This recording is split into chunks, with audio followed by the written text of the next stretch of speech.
Looks like I got the blue light on. I'm going to go check over here real quick to make sure that we are working. I'm pretty sure we're working here, guys. Just give me a time here in a second here. How I screw that up. Okay, sign in, and just going to go over here. Just make sure we're working. I do have the blue light sound. I just want to make sure we have sound. I don't want to end up ruin this live stream, but I'm pretty sure we have sound and that. So, okay, check here. Go to the channel here, and looks like we're live. Yep, I see my thumbnail. My first live stream with a thumbnail. My first live stream with a thumbnail. Okay, here we go. Now we're good. We got sound. All right. I'm gonna just go ahead and put this to sleep here, and we don't need that background noise and all that stuff. Okay. Yeah. Welcome to Chuck Chats again. All right, we're talking about Caitlin Clark today and her WNBA career and why she got the hate. We're just going to be very blunt. The girl's been jealous all season since she got drafted earlier this year. The media kind of dumps on her, hates her, who she is, what she is. Doesn't matter what skill she has. It doesn't fit their narrative. And Caitlin Clark has been proving them wrong all the time, technically. She had a great college career. You got to remember, she played basketball straight from Iowa. She started practice with the University of Iowa Hawkeyes in September of last year. That's 2023.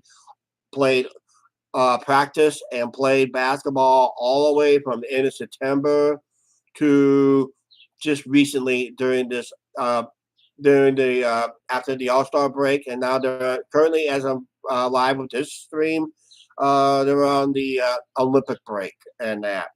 And talk about controversies why she's not on the Olympic team, but right now she is really enjoying her break, technically, in a way. So she really needs a break, and she's going to finish strong. Many people predicted she's going to finish very strong as the finish of the season. Okay, right now, this is make no bones about it.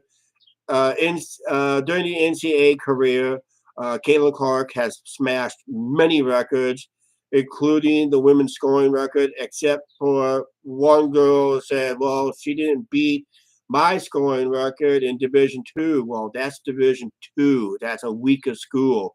Why you have a Division I player playing in Division II, I have no idea, but that's what it is. But it's Division I to talk about. This is the big schools. We're talking about the major schools. So, and talk about major college programs, not some middle of nowhere small school, just slightly above the NAIA level and all that stuff. So,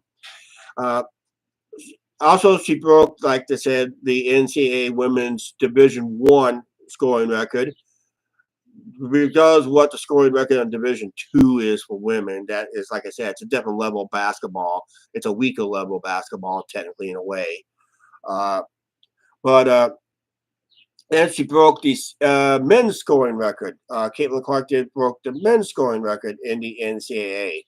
So coming in with the logo threes, great passing, great ball handling, great basketball IQ, and she gets drafted. They all get drafted by the Indiana Fever. They all go whoopie doo, yay!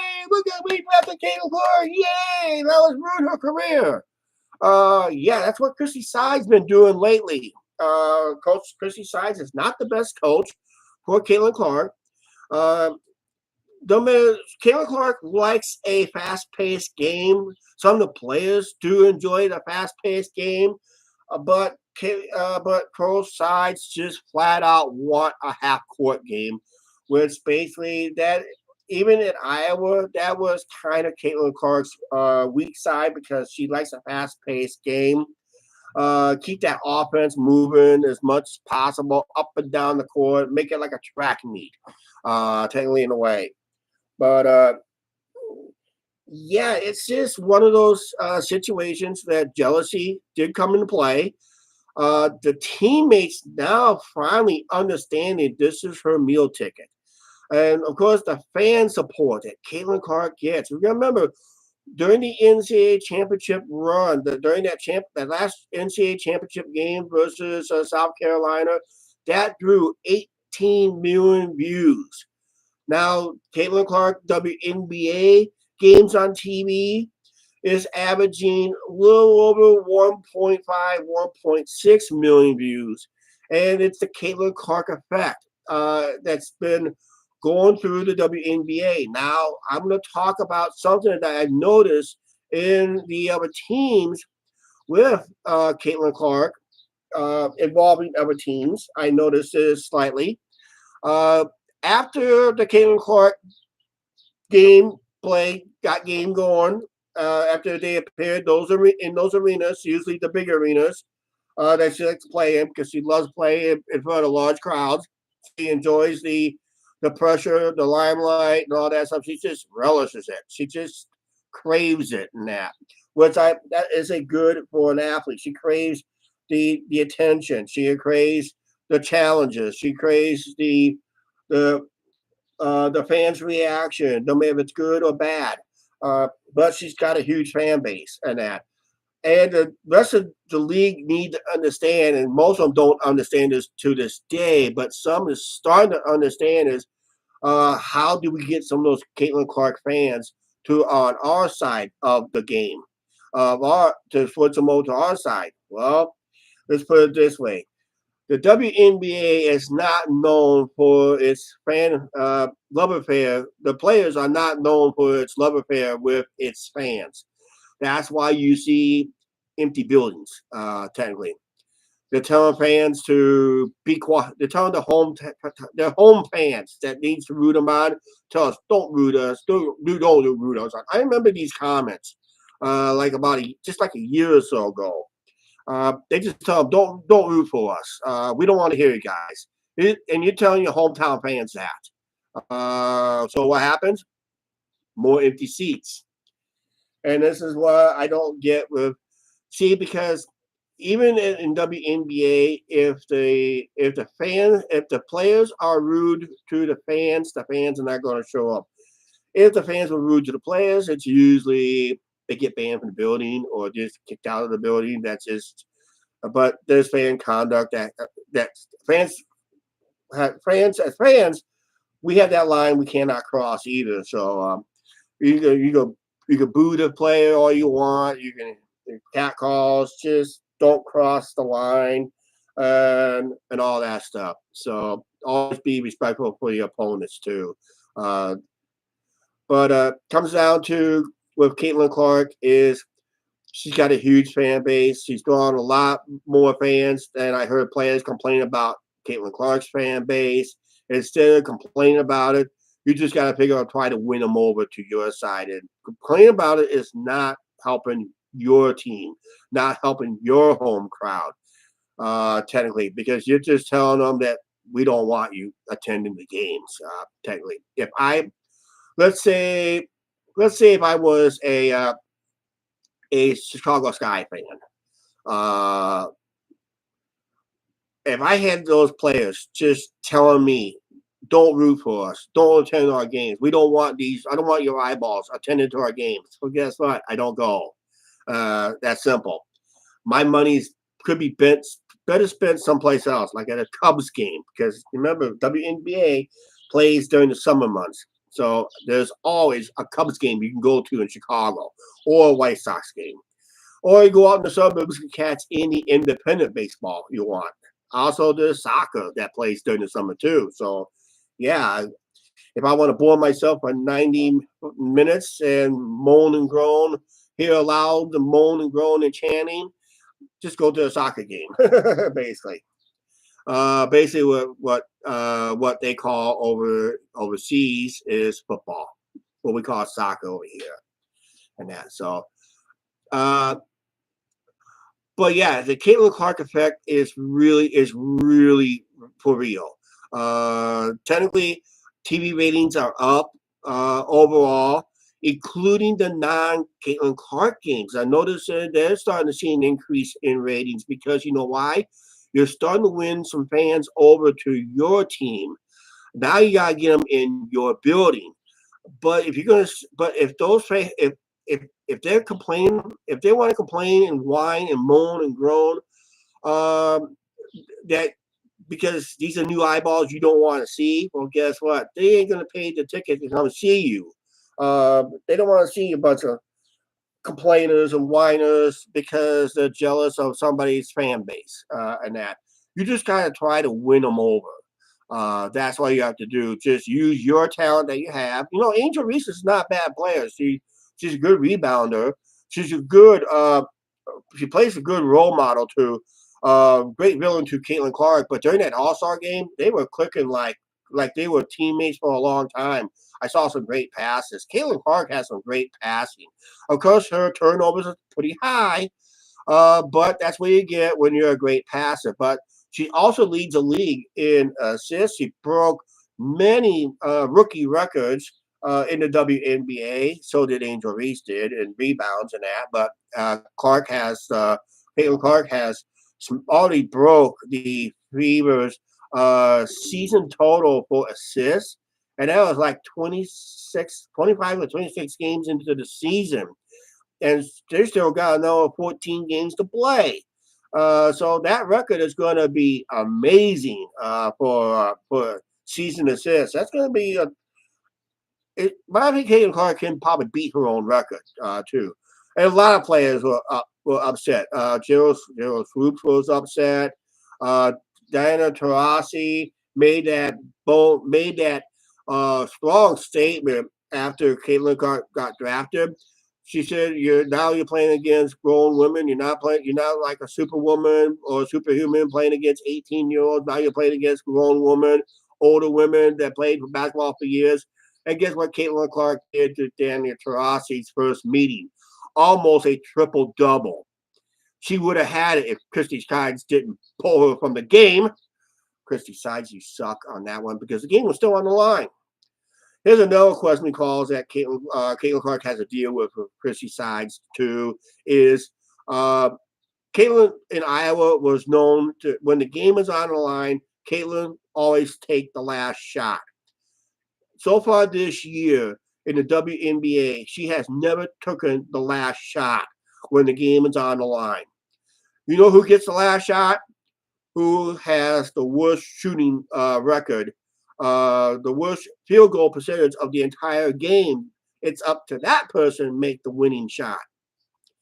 Yeah, I saw many games in that when a player is taking the last shot and they're like 1 for 10, 1 for 15, 0 for 12. Yes, 0 for 12 on the field. Reason they're still in the game is defensive purposes only, but offensively, that person sucked that game for some reason. Can't remember who it was, but Caitlin Clark was one of the hottest shooters. Katie Lee Samuelson was one of the hot shooters. Even Lydia Boston, who had an amazing game, had a very hot hand.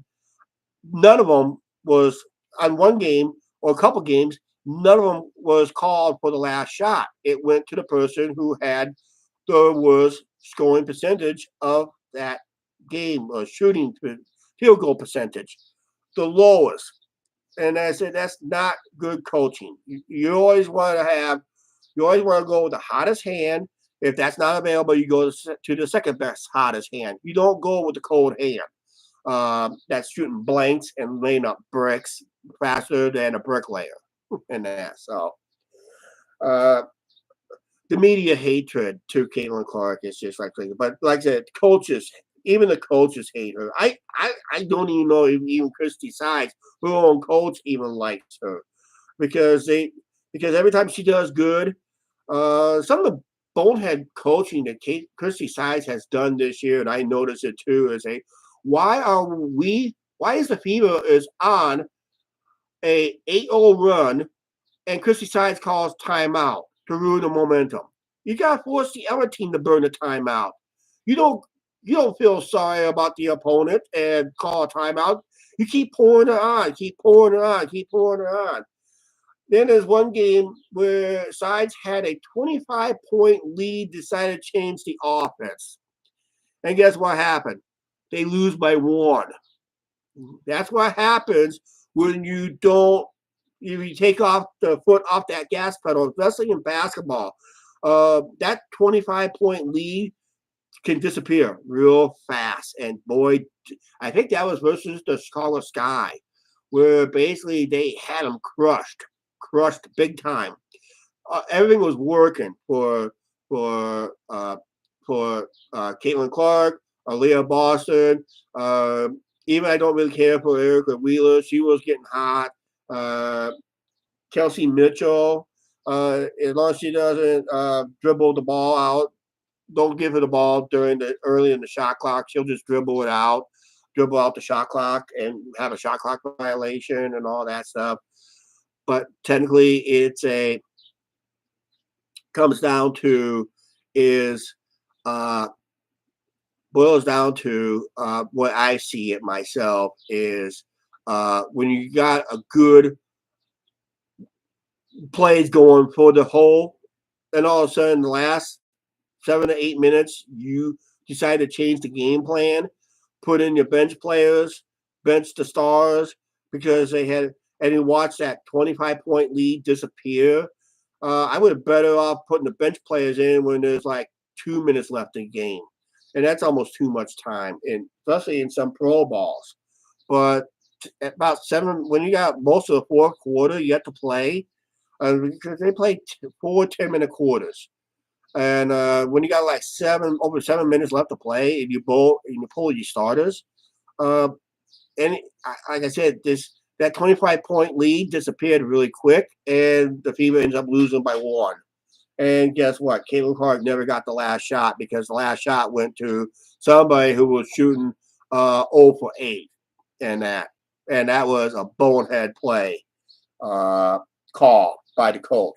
I don't think the coach wants to win. I think the coach was in it for draft picks, but they already got more wins. The Fever got more wins this year than they did all last year. So that's kind of helps, and they still got 14 games to play. So there's a possibility. Uh, the Fever will win at least out of 14 games. I bet you right now, the Fever is probably going to win at least 6 of those games, still squeak in the playoffs because only 8 teams out of the top 12. There's 12 teams. The top 8 teams makes the playoffs. The other 4 teams go home. So that's kind of weird for a playoff format when you only got 12 teams in the league and that. And she draws attendance. There's no bones about it. Caitlin Clark draws the most attendance. She draws a whopping, as of right now, she has by herself and her team, the Fever, has drawn about 30. Last time I heard this stat, the Caitlin Clark games, home and away, made up for 33.5% of all total attendance. Technically, that's a huge number. Almost, we'll just make it around. Let's just go an even number, about 34% of all total attendance in the WNBA. She set attendance records because they were forced to move to the game to another building, uh, especially with the team was forced to move to a bigger building because the ticket demands was uh, was the Las Vegas Aces. They played in Michelob Arena, which it's behind Mandalay Bay, tucked behind Mandalay Bay. It only holds 12,000 people. Moved that game. They moved 2 games, maybe the third one, to T-Mobile Arena that holds 20,000, so it holds 8,000 more. So that's mathematically better. The one game in LA, the Sparks had to move their game to the Crypto Center where the Lakers and Clippers play, and that drew a sellout crowd there of, I think, about 18 to 19,000 there. Sellout crowd there.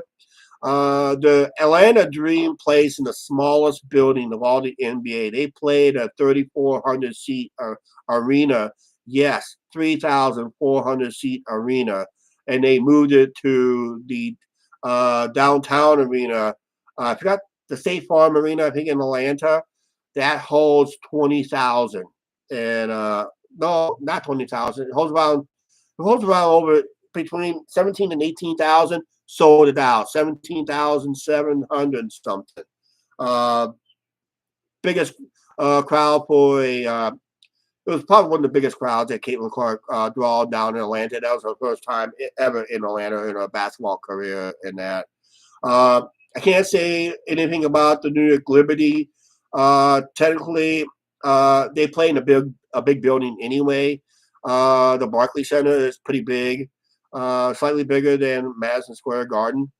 Uh, but the problem is, Connecticut Suns, they have no other bigger building nearby. I mean, they gotta travel like hours to like the nearest building to Connecticut would probably be the biggest building available, either at a college venue nearby, like University of Connecticut, possibly, or go to Boston, TG Garden Arena, if that's still called that. What about Chicago Sky? Because they play in a 10,000 seat Wintrust Arena. Unfortunately, the first meeting in Chicago, both United Center where the Sky used to play at, and the no, not United Center. It was Allstate Arena. Allstate Arena in out in the suburbs of Chicago. That holds about 18,000 for basketball, and the United Center holds about 22,000 for basketball, and both those buildings were already booked with other events. I don't know about the end of July, not July, but end of August. They got one more meeting in Chicago. That could be possibility. The game could be moved, but I'll check the schedule on that basically. So yeah, Caitlin Clark is forced. Some teams because of high ticket demand, uh, over. Now because of new ratings, because she's making all these TV ratings and drawing huge attention, and even post Caitlin Clark games are starting to see with other teams, they're starting to see more attendance. Angel Reese is drawing bigger crowds now in Chicago than they did the last 4 seasons, which that's good for Angel Reese and Chicago Sky because now they got a new practice. They announced they have a new practice facility. They had nothing to do. They had nothing, no announcement over in Indiana. They still got practice in their small little rinky-dink gym that barely holds a 90-foot floor, technically in a way. They had to shoot. Have you ever seen the Indiana Fever's practice facility? It's really tiny, small than that. So, uh, but the hatred with Clark still is basically they're jealous, 100% jealous. That kind of tells them about what their game's about is basically nothing. Uh, if you wanna, if you really are going to be jealous at a player, is the only way you can end that jealousy is improve your game. But more people don't like to improve their game. They gotta find a way to improve their game because right now, what what Clark is doing with the WNBA right now, if she can just cut back on her turnovers and she gets fresh legs after this break, she gets fresh legs and get that 3 point stroke going and get that shot going, get the passes crisp and precise, and the team don't bobble the ball. That's one thing Kelsey Mitchell was known to do, and Eric Wheeler is known to do. Kind of say, "Wow, I can't give Caitlin Clark an assist. I'll just make her have a turnover instead." What do you say about you as a teammate? You don't want to win either. But but yeah, they're starting to realize that Caitlin Clark is the whole WNBA meal ticket because you know why they're still hating on Caitlin Clark because they're not the ones that are not moving that were called the needle of the ratings. You know, they rather see the needle down towards zero, not up here where it's, like I said, you want the the rest of the league always like a low standard because it's easier to it's easier for them to reach. But Caitlin Clark has always hold a high standard, higher standard, and higher standard. Such standards are so high because you know why? She wants to work for it and to achieve it. And you know what? She will too. Because she holds her standards so high, why the rest of the league hold their standards so low? Because they felt it's easier to reach. Caitlin will own this league, basically because she'll work for it. She'll work every point. She'll earn every point. She'll earn every and then she'll earn all the accolades. Of course, she'll get more hate for it because she's got the talent. It's like, okay, all right. I know there's a lot of YouTube channels out here. They're talking about this a lot better than I am. But if they think I'm going to hate on them for it, no, because that tells me I need to work on my skills and that. So, but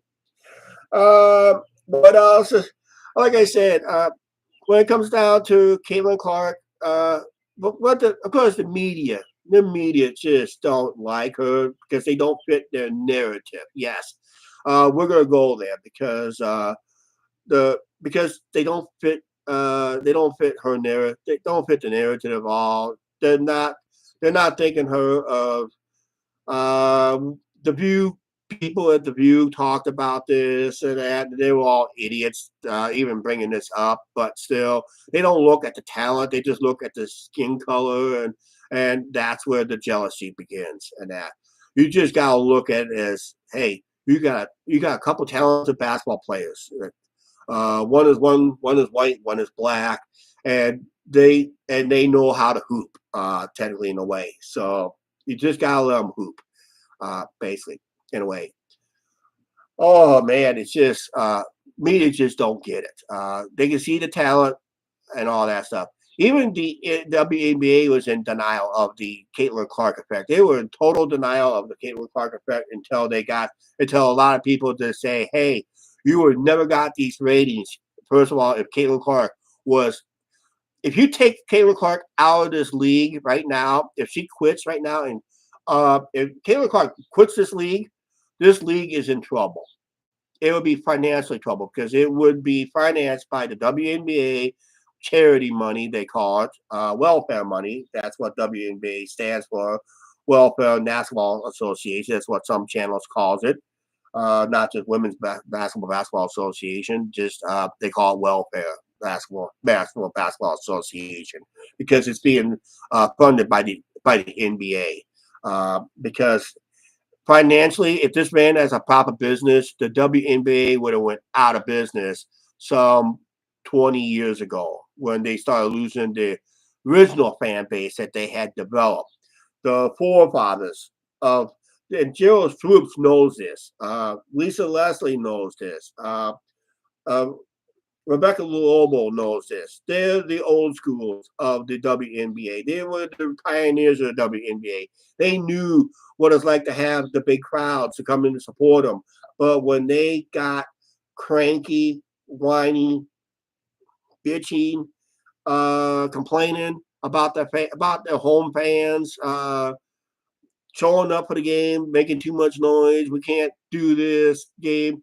Come on, girls, it's a pros. You want to make big money, you gotta pack those seats. If you want to make big money, you gotta get those TV ratings up. Not against Caitlin Clark games. Okay, Caitlin Clark is just that one step. But when you play your own games against other players, that is what we call the non Caitlin Clark games. You need those ratings up. And there's a couple games that did draw. One did draw actually recently, about a couple weeks ago. The Phoenix Mercury and the Connecticut Sun. They drew just over 1 million fans. That's a non-Caitlin Clark game. That's a starting point right there. Chicago Sky had a game on TV.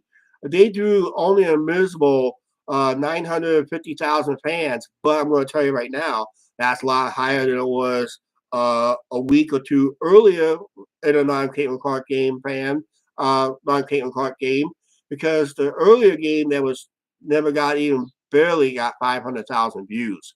So basically, you gained almost 400,000 views recently by Charlotte Sky, and I forgot who they played. I think it was New York Liberty, technically in a way. And you got to consider Liberty always draws well. Liberty draws well. Uh, the uh, the Aces draws well, but when it comes to playoffs, it needs a bigger building. They have to go to T-Mobile for the championship game. I think a couple times because of the ticket demand. A lot of players, a lot of teams are starting drawing better for non-Clayton Clark games because people realize some of these girls are kind of fun to watch, but most of them don't. I can call like a regular basketball fan to me. Why would I attend a big game where they lay more bricks in a bricklayer? Basically, they can't hit the layups. Get this. Overall, who has the best layup percentage in the WNBA right now of all the players in the WNBA? You're looking at probably two right now with the Indiana Fever. One is Caitlin Clark, and the other one is Aaliyah Boston because she's really improved on her layups and that. So, because the rest of the league, believe it or not, they're shooting around 40% on layups, and they can't hit their layups. They hit the outside shots okay, but when it comes to easy layup, they choke. They end up choking. Technically, maybe that's what the Angel Reese, Pat Statting on rebounds and that. But you gotta remember, she lost some of those games too. Just like Caitlin Clark has those high assists. Sometimes she loses those games too, and that. Well, yeah, Caitlin Clark also did a triple double too. But now the media side, they don't fit. Caitlin Clark does not fit in them. Does not fit in their narrative any way, shape, or form. You're just looking at YouTube, looking at more support. In fact, you go on YouTube channels. There's a lot of people that supports Caitlin Clark. Even people of color really supports Caitlin Clark because they believe in her basketball talent, because they play the game themselves, and they really, really, really, really is a fan of Caitlin Clark. And that's Cheryl Miller could be the next Fever coach. I don't know, but the media is just, especially the national media, people on the View, just whenever they get a shot, they take a shot at Caitlin Clark in a way they will, because they want to. But what Caitlin Clark does in her interviews when she got questioned on this, she decided to take the high road. She was questioned on it right away. It was a trick question that they wanted Caitlin Clark. She gave her the best, honest answer. Look him right in the eye. Look the guy right in the eye. Did not stare off. Look him dead in the eye and gave him the honest answer. And guess what? The answer was so honest to a loaded question, it pissed him off. He was mad. He didn't get the answer. He did not get the answer he wanted. Well, that's not the answer I wanted. Well, I gave you the answer. Look in the eye. I gave you the best answer because she took the high road. Because you know why she took the high road? Reason why she took the high road? Because the low road is crowded with haters, jealousy, and people just don't appreciate her talents. That low road is crowded. High road is always wide open. So you take the high road. You take the high road to go places and that. So if you want to go places in this country real fast, you take the interstate. You don't take the gravel road. Yeah, you don't take the gravel road to get from here to Chicago. It'll take you forever. You get on the interstate, you'd be there in about 2.5 hours. I know it because I drove it. But yeah, uh, just it's we show. To me, it's just not going to give her any flowers. Let's put it this way. Don't matter. Doesn't matter if Caitlin Clark does another triple double or shoots, let's say 80% from the 3-point shot and just hitting logo threes all game, and hit them really good, uh, and maybe get like I know, like I said, maybe one or two more triple doubles, which is really hard to do in this league. But if anybody can pull it off, Caitlin can, because she has the talent. That she has the talent and all that stuff. But will she get more hate for it? Definitely, she will face more hate for it because what they're trying right now for the TV deals that they got recently. Because right now they're currently working for between this year and next year. The new TV deal doesn't come into effect till 2026. They said. The old TV deal is only $60 million, and that's not much to pay. You don't really can't really pay the players well on that one. But when they got that $2.2 billion deal for 11 years, a big huge TV deal with an extra 60 million on top of that, there's a chance that the starting pay for the WNBA player for a rookie can be up in six figures, probably close to $250,000 per. And the max contract for most players will be either at a half a million or $750,000. So the money is going to get bigger down the line. It's just not there yet, but the money will get bigger. But the main thing is what Caitlin Clark is doing is being friendly to the fans, signing autographs to the kids, doing charity work in the Indianapolis area. I know there's been a lot of rumors on the internet of her being traded during the off season. Possibility. I would say the coach will go first before Caitlin goes. Caitlin loves Indy. Her boyfriend works for the Pacers, I do believe. So she wants to stay in Indy whenever possible. So that's good for her because she likes the small market for some reason. And as another way, media didn't like her because she's not playing in a big market. Well, she got drafted by a small market team. That's what you expect nowadays. And that. Well, and she's drawing big numbers wherever she goes, and that. So, and I don't know how she's taking a vacation without getting noticed. It's the one thing. It's hard to go incognito. Oh, this Caitlin Clark to the airport. Yeah. And also, Caitlin Clark got them charter flights, so they should be appreciated. But right now, Caitlin Clark is the cash cow in the WNBA, and they're still trying to kill the cow, the cash cow. Yeah, if you kill the cash cow, guess what? The cash goes bye bye, the league goes under, you're out of a job, and the legacy that all these girls, all these women have set in the past will all disappear. If Caitlin Clark disappears from the WNBA or decides to take her talents over Europe, which I thought that she should have, just kind of stick it to the WNBA. Uh, I would just say that. Okay, the before I wrap this up, the Olympic snub. I'm not surprised by it because Iowa was in the deep. Iowa, a lot of colleges was in their deep run in the NCAA tournaments. So it's not just Caitlin Clark got the snub. Uh, Angel Reese got the snub. Uh, Cardosa got the snub. A couple of seniors, even there was a lot of seniors got that made the WNBA got snubbed from the Olympic. So it's not just Caitlin Clark, Angel Reese too, and a couple other players got snubbed from the because they were deep runs and they missed their tryouts because they had the tryouts at the time of the Elite Eight and the Final Four, and that was not good timing at all. It was just bad timing, unless that was intentional. I don't know, but it was just bad timing. So it was not Caitlin Clark. Angel Reese got snubbed too. So and Caitlin's not worried about it at all, which is good for her because that's a high road she took. She just counting down to 2026 now.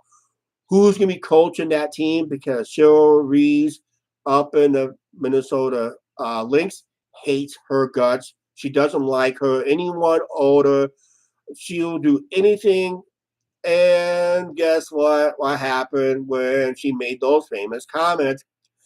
Oh, by the way, did you notice that Cheryl Miller, not Cheryl Miller, but Cheryl Reeves wore a shirt says "Black Girls Rock," and what did Caitlin Clark do? Uh, she rocked that team with not just with a W, took a W out of there, out of that building, drew 19,000 fans up in Minnesota uh, was basically Cheryl Reeves basically says she gave two shits, not even one shit. That's what she said. Quote. She quoted. That was a quote. I'll look it up on YouTube. But yeah, what happened was Clark hit a double double on her, and she was like 3 or 4 rebounds away from a triple double on her on that. And what I loved about towards the end of the game, as she was waving up the fans. She wanted to hear the Caitlin Clark fans hooping and hollering. Oh God, that's God. And she gave. I love this. Caitlin Clark just gave. If you really look, she gave a cold stare. And you don't really see her, but then you see Cheryl Reese just storming off to the scores table, just madder than a wet hen. Yeah. It just gave her a cold stare and that. I just cannot wait for the rematch for that one. And that. Now, rumors is that they're planning to put the Clayton Clark games behind the paywall, not put it on live TV. Just make it like a pay per view, and that. I don't know if that's going to work or not. That may end up backfiring. I hope it doesn't. Well, it is. We're paying for it anyway. We got it anyway, so we'll still watch it regardless. But uh, but yeah, Caitlin Clark has become the meal ticket for everybody in the WNBA. And you know what? There's going to be better players coming through the college system. You got Paige Bucher coming in next year. She's another great point guard. If she wasn't injured the year before, she would have been just as good, if not better, than Caitlin Clark, especially at point guard. She was not one of the best 3 point shooters, but when it comes to ball handling and assists, Paige Bucher is going to be a good challenge for Caitlin Clark. I bet you she'll break some rookie records that Clark set. So Clark's going to have to extend that record for rookies higher. Set that set that bar even higher than that. Set that bar so high that Caitlin Clark can't beat it herself. But yeah, she will set that bar high because she'll work to get that bar set high. Why the rest of the league they like that bar so low because it's easier. It's like almost like our education standards. A lot of people believe a high standard gets you more success, but a lot of people believe set the bar so low. Our problem is it's set up to fail in life. That's what they want. They want all these people to fail in life.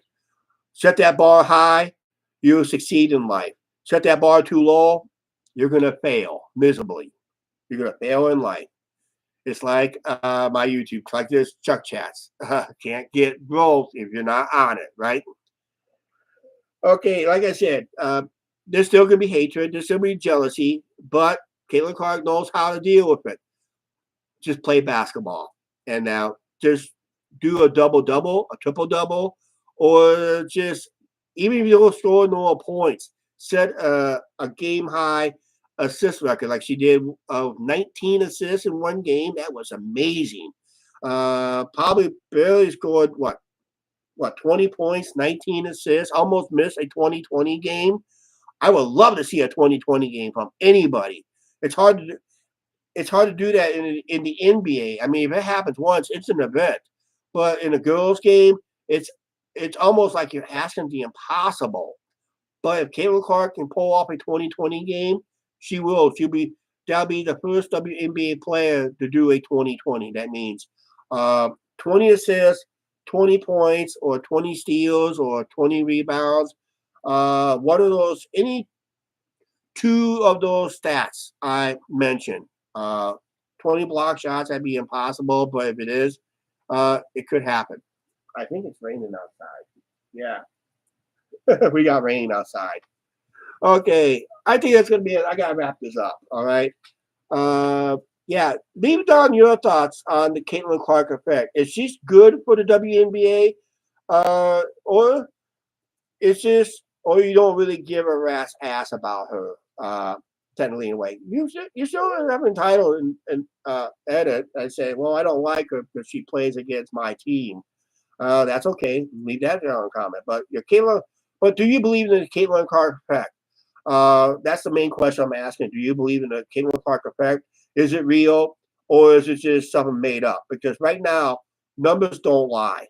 You can fudge the numbers, but when those numbers actually came out, high attendance, set records, she's playing in front of an average she's playing in front of an average of 15,000 fans per game, home and away.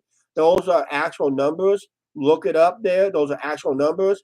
Everybody else is averaging around 8 to 9,000 per game, which is not too bad, but that can come up too. It's all about being friendly to the fans, a lot of fans. And you know what? Be friendly to the kids because that really draws and get off your political nonsense and all that stuff. Just, if you're going to have a political view, keep it after the game. But during the game, just keep it out of your press conferences too, I would say. But once the season's over, once you head home, then go over your political views because even Caitlin Clark don't even talk about her political views. I think we all know what it is, but she just rather play basketball and that. So and good for her because that is her meal ticket playing basketball. Now, even she'll make more money, but guess what? Here's another thing that got jealous. She got endorsements, and they didn't. She got shoe deals. They didn't. Now you want those shoe deals, you gotta be friendly to the fans. You gotta play your game. You gotta make yourself marketable. Oh, by the way, Caitlin Clark's major in University of Iowa. Get this, marketing. I found this out through a friend of mine that that went to University of Iowa. They were taking the same course, technically in a way. So I got inside information on that one. So she was taking marketing because once she gets done, she'll go into marketing, and she knows how to market herself very well. All right, like that, she's gonna right now. Caitlin Clark, as of right now, is a millionaire. Is a multi-million-dollar WNBA player. Even it's going to be like a couple $1 million a year for endorsements and the 700 between 700 and 600,000. No, not between 75 and 60 and $76,000 a year for basketball. That will get bumped up when a new deal comes in. So she'll make easily a $500,000, if not more, which she deserves because she's that talented player. She's that generational talent player and that. And she's going to hold every WNBA record as long as she still plays in WNBA because you know why? That new media deal banks on it. I'll guarantee you they're banking on it. All right, we're out of here. Please like, share, subscribe, don't forget to subscribe on the notification bell. We'll talk to you guys. I'll try to come back next week, okay? We're going to talk about something else. How about Elbow 2.0? I mean, 2.1 or something like that, or 2.0, because there is a new Elbow out. If we don't know what Elbow is, we talk about Elvis travels, but we're talking about somebody that could be just as worse. Hard to believe, isn't it? We'll talk about that person next week here on the channel. We'll sometime next week. All right. We'll see you then. Please like, share, subscribe, don't forget to subscribe, notification bell. We'll talk to you later.